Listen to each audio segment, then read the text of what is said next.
계속해서 수요예배 이 시간에 소아시아 7교회에 대해서 말씀을 함께 나누고 있습니다. 오늘은 6번째인데요. 이제 빌라델비아 교회입니다.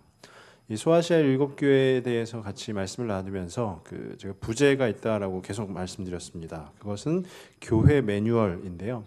2000년 전에 예수님께서 이 7교회에 하셨던 그 말씀을 통해서 지금 이 땅의 교회가 어떻게 해야 하는지 한번 생각해 보는 시간이 될 수 있기를 바랍니다.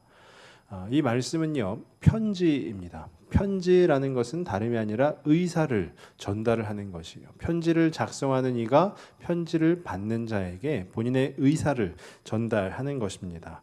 근데 이 소아시아 7교회 편지에는 패턴이 있다라고도 계속 말씀을 드렸습니다. 그 패턴이 무엇이냐면요, 편지를 쓰시는 그 예수님을 소개하는 것이 처음이고요. 또 그 다음 메시지가 그 교회에 대한 칭찬과 책망의 메시지, 그리고 약속과 경고의 메시지가 담겨 있다라고 했습니다.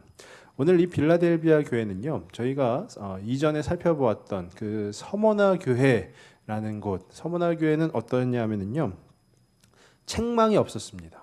칭찬만 있었어요. 그러니까 경고도 없이 약속만 있었는데, 지금 저희가 오늘 함께 살펴보는 이 빌라델비아 교회도 책망이 없습니다. 그러니까 주님께로부터 칭찬만 받은, 즉 칭찬과 약속만 들은 곳이 또한 이 빌라델비아 교회라는 곳이에요. 그래서 이 빌라델비아 교회에 예수님께서 하신 그 편지에 대해서 앞에서부터 차근차근 이렇게 살펴보도록 하겠습니다. 먼저 그 패턴에 따라서 예수님을 소개하는 장면을 한번 보시면은요, 7절 중반부터 한번 보시면 거룩하고 진실하사 다윗의 열쇠를 가지신 이가 이르시되라고 하면서 예수님을 수식하고 있는데 뭐라고 수식하냐면은요, 거룩하고 진실하사 다윗의 열쇠를 갖고 계신 분, 그분이 바로 예수님이시다라는 것이에요.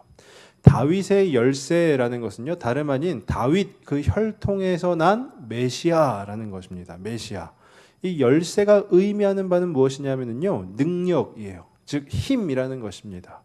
저희도 마찬가지 아니겠습니까? 저희 집집마다 다 현관문이 있지요. 근데 그 현관문을 열쇠, 요즘에는 뭐 이렇게 번호키로도 열지만 어떤 의미를 보았을 때 열쇠를 가지고 있는 사람이 그 집의 누구입니까? 주인이잖아요. 그 집에 대한 모든 권리를 행사할 수 있는 자가 바로 주인이라는 것이에요. 그러니까 다윗의 열쇠라는 것은요, 다윗 혈통 가운데 난 메시아, 즉 모든 능력을 행사하시는 분이 바로 그 예수님이시라는 거예요. 그러니까 누구도 범접할 수 없는 그 능력을 갖고 계신 분이 바로 예수님이시다라는 것입니다. 그럼 열쇠는 무엇을 하는 것입니까? 앞서 말씀드렸지만 열쇠는 문을 여는 것이에요. 그러니까 그 문에 대한 주인, 바로 그 예수님이시다라는 것입니다. 그 열쇠로 문을 여는데, 그럼 그 문이 어떤 문이냐 했더니요, 오늘 말씀 8절 앞부분에 보시면은 이렇게 돼 있어요. 볼지어다 내가 내 앞에 열린 문을 두었으되 능히 닫을 사람이 없으리라 라고 돼 있어요. 열린 문을 두었으되, 예수 그리스도께서 그 다윗의 열쇠라고 표현이 되셨는데, 그 열쇠로 어떤 문을 여셨느냐? 열린 문을 여셨다라는 것이에요. 근데 능히 닫을 사람이 없다라는 것이에요. 그 앞서 7절에서도 뭐라고 하냐면요, 열면 닫을 사람이 없고 닫으면 열 사람이 없는, 즉 예수 그리스도의 범접할 수 없는 그 능력으로 말미암아 예수 그리스도께서 이 빌라델비아 교회 성도들에게 열린 문을 허락하여 주셨다라는 것입니다. 이 열린 문은요, 학자들의 견해를 보면 천국으로 가는 문, 천국의 문, 그리고 요즘 구속사적인 관점에서 보면 구원의 문, 복음의 문이 되는 것입니다. 그리고 오늘 이 빌라델비아 교회 성도들을 대상으로 하는 이 말씀 가운데서 보면 이 교회의 성도들이 들어갈 그 문이 되는 것이에요. 앞서서 말씀드렸지만 빌라델비아 교회의 성도들은요, 예수님께 칭찬만 들었다고 했습니다. 그 칭찬이 무엇이냐 하면은요, 8절 뒷부분에 보시면은 이렇게 기록이 되어 있어요.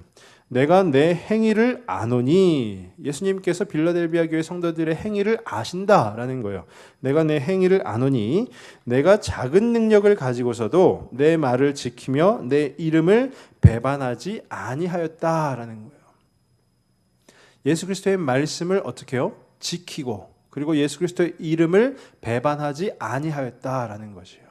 지켰고 배반하지 아니하였습니다. 이것이 무엇을 말하는 것이냐면요, 예수 그리스도의 그 말씀과 그 이름을 이 성도들이 어떻게 했을까요?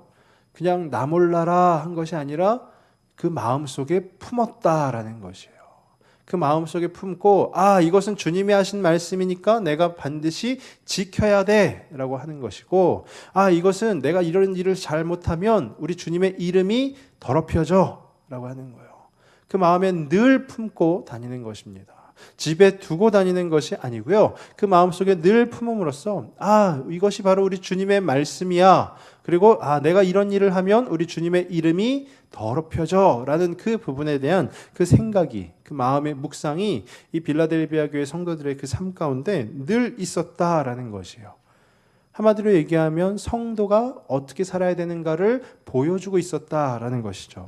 근데 말씀을 좀 더 깊이 생각을 해보면요, 이 빌라델비아 교회 성도들이 녹록지 않았습니다. 그 상황이 언제든지 예수님의 말씀을 지켜야지, 주님의 이름을 배반하지 말아야지, 하지만 그 상황이 녹록지 않았다라는 것이에요. 그 상황을 표현하고 있는 그 표현이 뭐냐면요, 예수님께서 말씀하시기를 내가 작은 능력을 가지고서도 라는 거예요.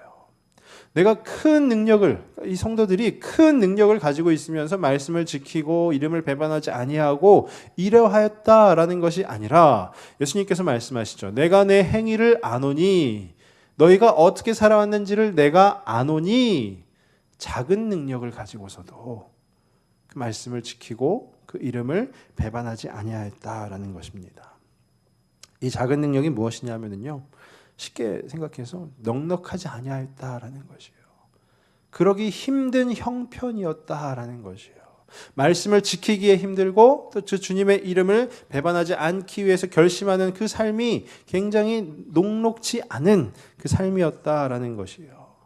왜 그런 삶이었는지 한번 생각을 해보면요, 먼저 그 앞서서 빌라델비아 그 도시에 대해서 한번 생각을 해보면요, 이 빌라델비아가 도시 이름입니다. 근데 이 도시가 역사 속의 기록을 보면요, 고원지대에 있었다라고 해요. 높은 지형을 가지고 있었죠. 근데 잦은 지진이 있었다라고 해요. 그러니까 지진이 자꾸 발생을 하는 거예요. 처음에는요, 이 도시가 만들어지고 나서 농업과 상업이 막 발달했어요. 그리고 이 도시가 이곳저곳을 왔다 갔다 할 때 거치기 좋은 위치에 있었다라는 것이에요. 그러니까 자연스럽게 도시가 어떻게 됐을까요? 성장했겠죠. 그 도시가 사람들로 북적북적했겠죠. 근데 이 도시에 무슨 일이 있었냐 하면 지진이 계속 발생하는 거예요. 지진이 발생해가지고 막 집들이 무너지고 건물들이 무너지고 하니까 이 도시에서 돈 좀 벌었다 하는 사람들이 어떻게 됐느냐 하면은요, 여기는 이제 불안해서 못 살겠다 해가지고 다른 지역으로, 좀 안전한 지역으로 다 이주하는 거예요. 그러니까 이 빌라델비아 교회 안에, 이 도시 안에 누가 남아 있었겠습니까? 다른 지역으로 이주하기에는 버거운, 우리 집엔 돈이 없어서, 우리 집에는 재정적으로 어려워서 다른 지역으로 갈 수 없으니까 그냥 우리는 죽으나 사나 여기서 살아야 된다라고 하는 그 연약한 자들이 이 도시 안에 남아 있었다라는 것이에요. 그러니까 불안함 속에서 살아가는 자들이 바로 이 빌라델비아 도시의 시민들이었다라는 것이죠. 그리고 두 번째로 한번 보면은요, 타 종교에서 굉장히 압박을 했다라는 것이에요. 오늘 9절 말씀 앞부분에 보시면은요, 9절 말씀 앞부분에 보라 사탄의 회당 곧 자칭 유대인이라 하나 그렇지 아니하고 거짓말하는 자들이라고 나오는데, 이 사람들은요, 예수 그리스도를 복음으로 가르치는 그 기독교를 박해하는 사람들이에요. 그러면서 자칭 유대인이라 하면서 이들에게, 그 성도들에게 자꾸 거릇된, 잘못된 그 복음을 계속 전하고 있었다라는 것이에요. 그러면서 다른 지역에서 들어온 이 타 종교의 사람들이 계속 이 기독교인들을, 성도들을 공격하는 거예요. 핍박하고 공격하는 것입니다. 어떤 공격이었겠습니까? 제가 말씀을 묵상하면서 한번 곰곰이 생각을 해봤어요. 어떤 공격일까? 아마 이런 공격이지 않았을까 싶어요. 어떤 거냐면, 거 봐라, 너희가 예수 믿으니까 이 땅에 자꾸 지진이 발생하는 거 아니냐, 다 너희 때문이다. 얼추 이런 공격이 있었지 않겠습니까? 예수 믿는 사람들한테 이 땅에 지진이 자꾸 발생해서 이 땅이 점점 쇠퇴해가는 그 이유가 바로 그 예수님 때문이다. 근데 너희는 아직까지 그 예수님을 믿고 있으면 어떡하냐라는 거예요. 근데 이 빌라델비아 교회의 성도들은 끝까지 그 예수님의 이름을 배반하지 아니하였다라고 오늘 말씀에 분명히 기록되어져 있는 것입니다. 이 또한 그 역사 속의 기록을 한번 살펴보면은요, 그 타 종교의 압박에 이 빌라델비아 교회 성도들이 어떻게 대처했냐 하면은요, 빌라델비아라는 그 도시의 현재 지명이 무엇이냐 하면은요, 알라쉐히르라고 해요. 알라쉐히르. 이것을 우리말로 바꾸면 무엇이 되냐면은 알라의 도시라는 겁니다. 알라가 누구죠? 이슬람교에서 신봉하는 그 신이잖아요. 한마디로 얘기하면 신의 도시라는 거예요. 신의 도시. 이 빌라델비아는 지금 현재 터키 지역에 있습니다. 근데 이 터키 지역은 왕년에 옛날에 어떤 제국이 다스렸죠? 오스만 투르크 제국이라고 한 번쯤은 들어보셨을 거예요. 좀 어려우실 수도 있지만 오스만 투르크 제국에서 다스렸는데요. 이들은 기독교를 믿는 사람들이 아니고 다 이슬람교입니다. 그러니까 알라가 무조건 신이에요. 알라 외에 다른 신은 이들에게 신이 아닌 것입니다. 근데 14세기 무렵의 그 어떤 그 역사 그 기록을 보면은요, 인근 도시, 그러니까 즉 이 빌라델비아가 속해져 있던 그 인근에 퍼져 있는 도시들은요, 다 그 아랍 세력들에게 다 넘어갔어요. 넘어간다라는 게 어떤 것을 말하는 것일까요? 다 기독교가 사라지고 이슬람교가 다 정착하게 되었다라는 것이에요. 근데 그 와중에 이 빌라델비아만이 버텼다라는 것이에요.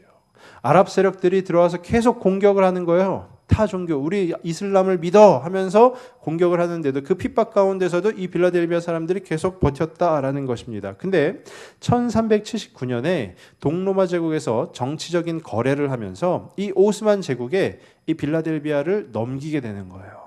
어쩔 수 없는 거죠. 행정적으로 넘겨버리니까 이들은 어쩔 수가 없는 것입니다. 근데 그때 그 빌라델비아 도시를 점령했던 그 오스만 투르크 그 인들이, 그 사람들이 그 빌라델비아 교회 성도들을 보면서 아, 이곳은 진짜 신의 도시다라고 하면서 이름을 알라쉐이르라 바꾸었다라는 것이에요. 조금 다른 부분이에요. 그 신이 우리가 믿고 있는 하나님이 아니긴 하지만 이들이 그 성도들의 그 열심을 본 거예요. 야, 이 사람들은 진짜 우리가 죽인다고 칼을 들이밀어도 절대로 자기 신을 배반하거나 하지 않는구나. 아, 이들은 진짜 그 신 앞에, 그 신앙 앞에 열심이 있구나라고 하면서 그 도시의 이름을 아예 신의 도시라는 이름으로 바꾸어 버렸다라는 것입니다. 한마디로 얘기하면은요, 이 빌라델비아는 근 14세기에 걸쳐서 그 전통을 이어가고 있었습니다. 어떤 전통이요? 예수님의 말씀을 지키고 그 예수님의 이름을 배반하지 아니하는 그 전통을 가지고 있었다라는 것이에요. 그 어떠한 공격 가운데서도요, 배반하지 않고 그 주님의 말씀이 진리인 것임을 늘 그 앞에 마음 가운데 품고 새겼다라는 것이에요. 얼마나 힘들었을까요? 아마 그 힘든 것은요, 우리 상상 그 이상일 것입니다. 그래서 제가 이 말씀을 보면서 그 빌라델비아 교회 성도들에 대해서 한번 묵상을 해봤습니다. 아, 그들의 삶이 어떠했을까? 이 빌라델비아 교회 성도들의 그 삶이 어떠했을까? 지진이 자주 난다고 그랬잖아요. 지진이 나면은 지금 우리처럼 뭐 그냥 조금 건물 금가구 이 정도가 아니고요. 그때 당시에는 건물이 다 무너져 내린 거예요. 자기가 살던 집이 그냥 하루아침에 다 없어지는 것입니다. 하루하루 그 불안함 가운데 살지 않았겠습니까? 만약에 제가 한번 대입해서 생각을 해봤어요. 야, 저라면 제가 그 빌라델비아 교회 당시 그곳에 살고 있는 그 성도였다면 어떠했을까라는 생각이에요. 물론 다른 곳으로 가고 싶어도 갈 수가 없죠. 돈이 없으니까요. 신세를 한탄했을 것입니다. 야, 나는 왜 이렇게 흙수저로 태어나가지고 우리 집은 맨날 무너지고 또 무너져서 맨날 집도 없이 이렇게 거렁뱅이처럼 살까라고 하면서 본인 그 신세를 한탄했을 것입니다. 하지만 이 빌라델비아 교회 성도들은요, 그런 와중에서도 그 미래에 대한 소망, 그 주님에 대한 소망을 절대 손에서 놓지 않았다라는 것이에요. 그리고 또 한 가지, 그들의 삶이 그러하였다라고 한번 묵상을 해보았고요. 그럼 반대로 그들의 신앙, 그 믿음은 어떠했을까라는 것이에요. 타 종교에서 모진 핍박과 공격이 매일매일 막 몰아칩니다. 아랍 세력, 즉 이슬람은요, 오히려 죽는 것을 기뻐하는 민족들이 이슬람교를 믿는 사람들이에요. 왜냐하면 이들의 믿는 그 알라신 앞에 자기가 죽는 것, 또 다른 이를 죽이는 것이 그 무엇보다 영광되었다라고 받아들이거든요. 그러니까 이들은 죽음이 두렵지 않은 사람들입니다. 그 죽음이 두렵지 않은 사람들이 칼을 들고 딱 들어와가지고 너희 이제 예수님 믿지 마. 예수님 믿는다고 하면 죽여버릴 거야. 라고 만약에 한다고 생각을 해보세요. 어떠실까요? 예수 믿으면 너에겐 죽음뿐이야. 라고 한다고 해본다면 또 제가 저를 대입해서 생각해 봤어요. 아, 저라면 말을 더 이상 이을 수가 없습니다. 누가 칼을 들고 막 모진 핍박과 공격을 계속하면서 너 이제 예수 믿지 마! 라고 한다면 그것을 과연 버텨낼 수 있을까라는 그런 마음이 들었어요. 물론 지금 우리 대한민국 같은 경우는요, 너무 감사한 겁니다. 왜 그렇죠? 길에 나가서 저 예수님 믿습니다. 손가락질을 받을 수 있어도요, 누가 칼 들고 오진 않아요. 그리고 종교의 자유가 있어서요, 얼마든지 예수님 믿을 수도 있고 길에서 예수님을 전할 수도 있고 증거할 수도 있습니다. 근데 지금 이 시대를 살아가고 있는 같은 그 민족인 우리 북한 한번 생각해 보십시오. 또 이웃 나라인 중국 한번 생각해 보세요. 그 북한과 중국의 지하교회에 대한 영상들을 가끔씩 이렇게 보셨을 거예요. 그들은요, 지하에 모여서 누가 들이닥칠까 혹시라도 겁이 나가지고 불도 제대로 못 켜고요, 찬송도 조금 아주 작은 목소리로 함께 부르는 거예요. 그리고 성경을 계속해서 보는 겁니다. 빛도 없는 곳에서 후레쉬 켜가면서 성경을 보는 거예요. 성경만 발각되어도요, 난리가 납니다. 붙잡혀갑니다. 근데 그럼에도 불구하고 그들이, 그 북한의 지하교회에 있는 성도들이, 중국의 그 지하교회에 있는 성도들이 그 성경을 손에서 놓지 않는 이유는 무엇이겠습니까? 그것이 바로 진리이기 때문에 그런 거예요. 우리의 생명과도 바꿀 수 없는 진리이기 때문에 그런 것입니다. 그러니까 이 빌라델비아 교회 성도들은요, 어쩌면 그 성도의 올바른 모범을 제시하고 있는 것이에요. 하루하루가 버겁고 벅차고 또 때로는 막 포기하고 싶고 그런 상황을 버티게 하는 그 힘이 어디에서 나오냐 하면은요, 우리 안에서는 결코 찾을 수가 없는 것입니다. 우리 안에서는요, 하루하루 우리의 능력으로 산다라고 하면은 하루 버티다가 아마 다 쓰러질 거예요. 근데 그 근 14세기, 즉 한 1000몇 년을 버티게 하는 그 힘이 어디에서 나오느냐? 즉 예수 그리스도께로부터 나온다라는 것이에요. 그 예수 그리스도가 누구라고 표현을 했죠? 다윗의 열쇠를 가지시니라고 했어요. 열면 닫을 사람이 없고 닫아도 열 사람이 없는 그 무한한 능력을 가지고 계신 분, 아무도 범접할 수 없는 그 능력을 가지고 계신 분이 바로 그 예수님. 그러니까 그 예수님의 말씀을 지키지 아니할 수가 없는 것입니다. 그 예수님의 이름을 배반할 수가 없는 것이에요. 저는 간절히 바라기는 저와 우리 성도님들도요, 우리 그 하루하루 그 버거운 삶 가운데에서 버티기 힘든 그 삶의 여정이 있다 할지라도요, 반드시 이 예수님의 능력, 주님의 능력을 붙드실 수 있기를 바랍니다. 딱 보아도요, 이 빌라델비아 교회 성도들 칭찬받을 만하지 않습니까? 정말 이런 사람들이 칭찬을 안 받으면 누가 칭찬을 받겠습니까? 근데 그 빌라델비아 교회 성도들에게요, 주님께서 그 칭찬만 하신 것이 아니라 이제 약속의 메시지도 더하여 주시는 거예요. 3가지를 약속하고 계시는데 그 약속의 내용이 무엇이냐면요, 먼저 첫 번째 약속이 무엇이냐면요, 9절 말씀을 한번 보시면 9절입니다.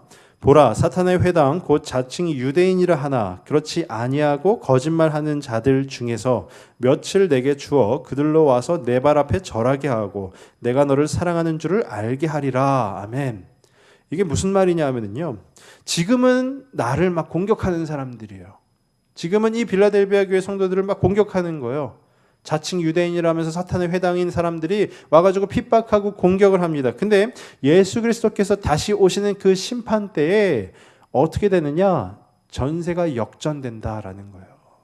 나를 지금은 핍박하던 이들이 어떻게 된다고요? 그들로 와서 내 발 앞에, 내 발 앞에서 그들이 나에게 절을 한다라는 것이에요.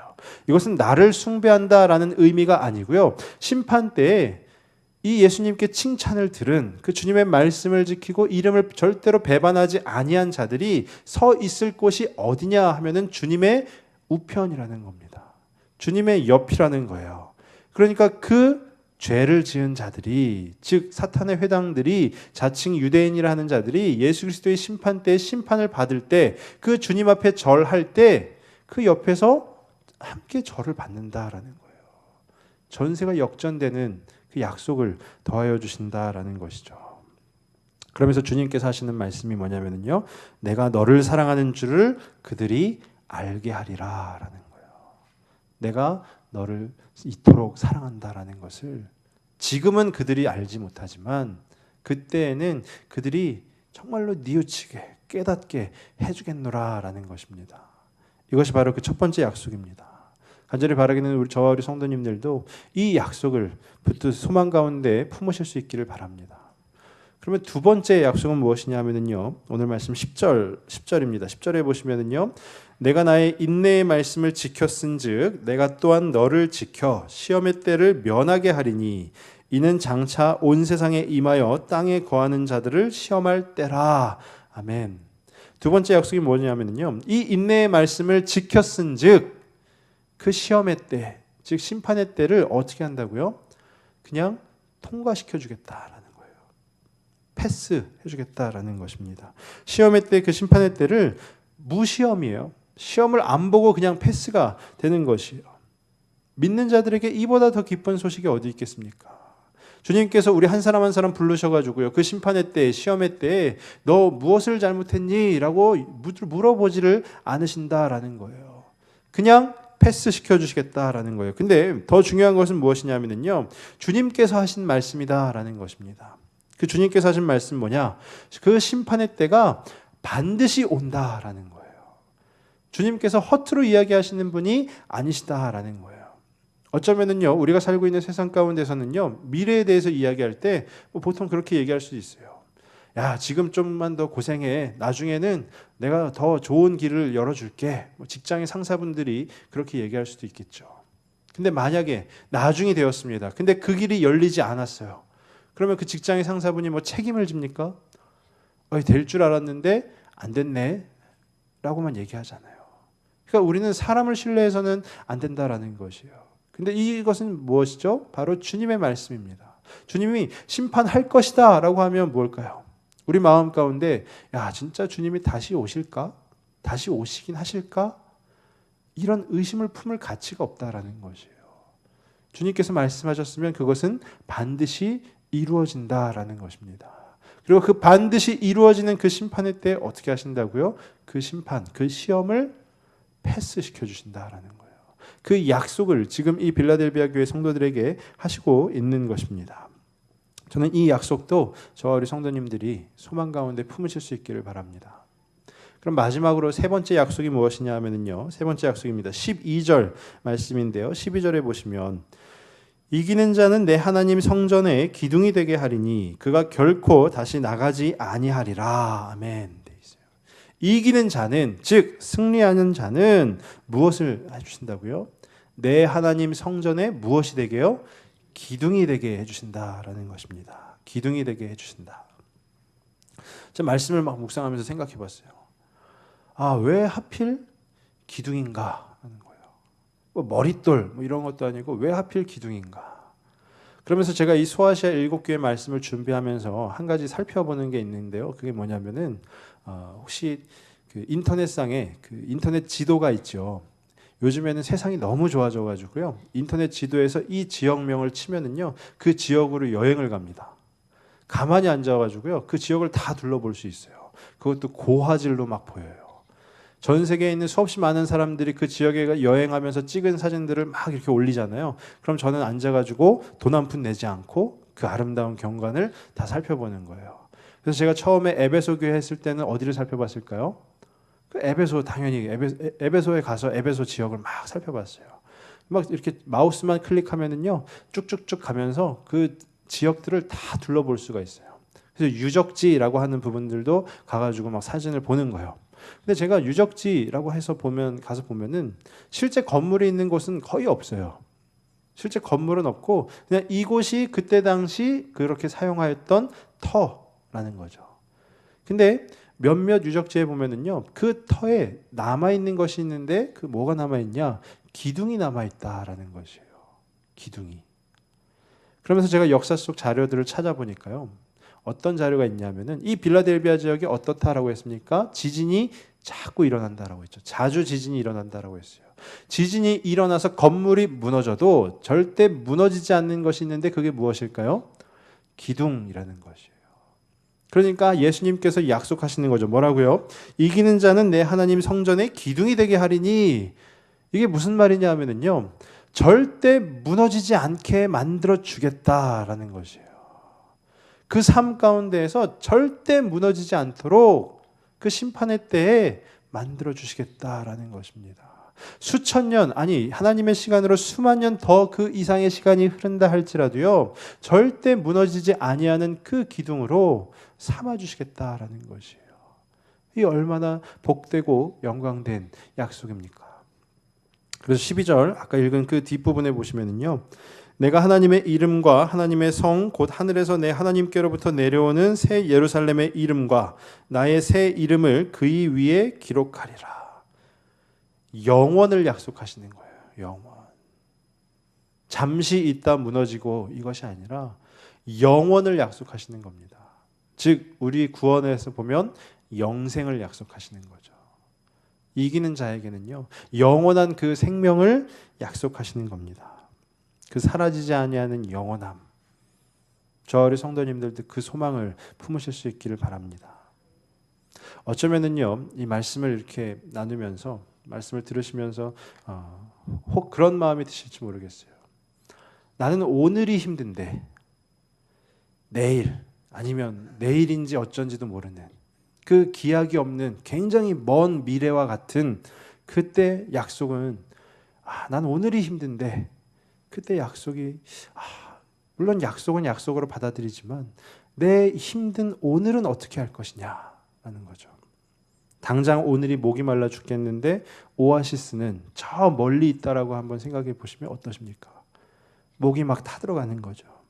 주님이 그런 우리에게 이 말씀을 통해서 위로의 말씀을 건네주고 계세요. 그 위로의 말씀이 무엇이냐면요. 오늘 이 11절 말씀 한번 보시면은요. 11절입니다. 내가 속히 오리니 내가 가진 것을 굳게 잡아 아무도 내 면류관을 빼앗지 못하게 하라. 아멘. 굳게 잡으라는 거예요. 지금까지 버텨왔듯이 버티고 버티라는 것입니다. 근데 그 버틴 이유가 무엇이냐면요. 굳게 잡아서 뭐라고 하죠? 뒤에 아무도 너의 면류관을 빼앗지 못하게 하라라는 거예요. 성도가 버티면 결국 그 주님의 심판 때에 면류관을 받게 되어 있습니다. 근데 제가 이 말씀을 묵상하는 중에 그런 생각이 들었어요. 버티고 버티면 그 주님 다시 오셨을 때 우리가 면류관을 받는다. 그러면 이 버티는 것이 무엇입니까? 버티는 것이 면류관이죠. 우리가 버티는 이것이 우리가 하루하루 힘들지만 힘듦에도 불구하고 하루하루 버티고 살아가는 버겁지만 그럼에도 살아가는 그 하루하루가 바로 주님이 예비하시는 면류관이라는 것이에요. 이게 얼마나 저만 위로가 되는 것 같은데요. 얼마나 위로의 메시지입니까? 제가 어떤 힘들어하는 분한테 얘기했어요. 그 힘든 하루하루가 진짜 주님이 예비하신 면류관입니다. 그랬더니 그분이 하는 말씀이 뭐냐면 가시면류관이겠지 라는 거예요. 가시면류관. 물론 굉장히 아프죠. 근데 가시면류관이 무엇입니까? 우리 주님께서 골고다 언덕길을 오르셨을 때 그때 머리에 쓰셨던 거잖아요. 세상의 관점으로 보면은요, 가시면류관은 굉장히 하찮은 거예요. 그리고 굉장히 내 마음을, 내 몸을 찌르는 거고요, 피나게 하는 거고, 굉장히 아프고 고통스러운 것입니다. 근데 바로 우리 그 주님의 관점에서 보면 그 가시면류관이 무엇입니까? 영광의 면류관이에요. 우리 믿는 자들에게 그보다 더 영광이 어디 있겠습니까? 주님 가신 그 고난에 동참한다라는 것 자체가 바로 주님이 우리를 성도로 여겨주시는 것이잖아요. 정말로 그 예수님의 말씀 가운데 힘을 얻으셨으면 좋겠습니다. 우리 성도님들께서 하루하루 버겁고 힘들게 살아가는 그 삶의 현장이 바로 주님이 주시는 면류관이라는 것이에요. 그것을 굳게 잡으면 나중에 진짜 그 주님 앞에 서게 되고 어떻게 된다고요? 무시험, 패스. 우리한테 물어보지도 않고 그냥 통과라는 것이에요. 그리고 이 땅 가운데서 나를 그렇게 힘들게 하던 자들이 내 앞에서 어떻게 한다고요? 내 앞에 절을 한다라는 거예요. 물론 주님께 하는 것이긴 하지만 그래도 내 앞에 절을 한다라는 것입니다. 그리고 어떤 거요? 영원한 생명을 약속해 주신다라는 것이에요. 저는 간절히 바라기는 이 빌라델비아 교회 성도들처럼 저와 우리 성도님들도 그 영원한 생명 마음속에 소망 품으셨으면 좋겠습니다. 빌라델비아 교회 성도들은요, 예수님께서 말씀하셨죠. 작은 능력을 소유한 자들이라고 했습니다. 한마디로 생각해 보면은요, 세상의 관점에서 보면은요, 그냥 볼 것 없는 자들이에요. 아무것도 아닌 거예요. 근데 주님은 그들의 무엇을 보셨을까요? 그 없음에도 불구하고 그 열심을 보셨다라는 거죠. 그 마음의 소망을 보셨다라는 거예요. 그리고 약속해 주셨다라는 것입니다. 바라기는 저와 우리 성도님들 그 열심을 본받아서 그 주님의 말씀을 지키는 그 삶을 살아가실 수 있기를 바랍니다. 그리고 또 그 열심을 본받아서 그 주님의 이름을 배반하지 아니하는 그 삶을 살아가실 수 있기를 주님의 이름으로 축원합니다. 기도하겠습니다.